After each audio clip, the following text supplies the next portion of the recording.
పెహల్గాం ఉగ్రదాడితో భారత్ చేపట్టిన ఆపరేషన్ సింధూర్ దెబ్బకు పాకిస్తాన్ కకలావికలమైంది.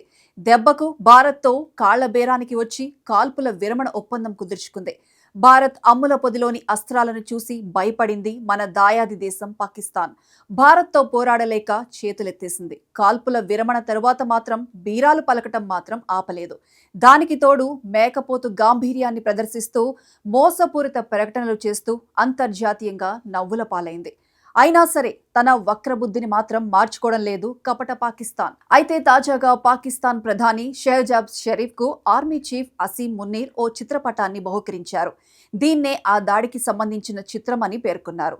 పెహల్గాం ఉగ్రదాడికి ప్రతీకారంగా ఆపరేషన్ సింధూర్ పేరిట భారత సైనిక చర్య చేపట్టగా దాయాది దేశం కూడా ఆపరేషన్ బున్యాన్ ఆల్ మర్సూస్ అంటూ తమ సైనిక చర్యకు పేరు పెట్టింది. అయితే ఈ ఫోటో చైనాకు చెందిన సైనిక డ్రిల్ కు సంబంధించిన ఫోటో అని బయటపడింది. ఇక దీనిపై పలువురు పాకిస్తాన్ను ఏకిపారేస్తున్నారు. అయితే ఈ నకిలీ ఫోటోపై ఎంఐఎం అధినేత ఎంపీ అసదుద్దీన్ ఓవైసీ సైతం ఘాటుగా స్పందించారు. నకల్ కర్నే కే లియే అకల్ చాహియే అంటూ పాకిస్తాన్ పై తీవ్ర విమర్శలు గుప్పించారు. భారత్ అంతర్జాతీయంగా పాకిస్తాన్ కుటిల నీతిని తెలిపేందుకు ఎంపీ బృందాలను ఏర్పాటు చేసింది. అయితే ఈ భారత ఎంపీల ప్రతినిధి బృందాలు విదేశాల్లో పర్యటిస్తున్నాయి.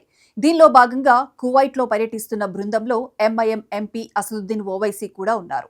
ఈ నేపథ్యంలోనే కువైట్లోని ప్రవాస భారతీయులను ఉద్దేశించి ఎంఐఎం ఎంపీ అసదుద్దీన్ ఓవైసీ మాట్లాడారు.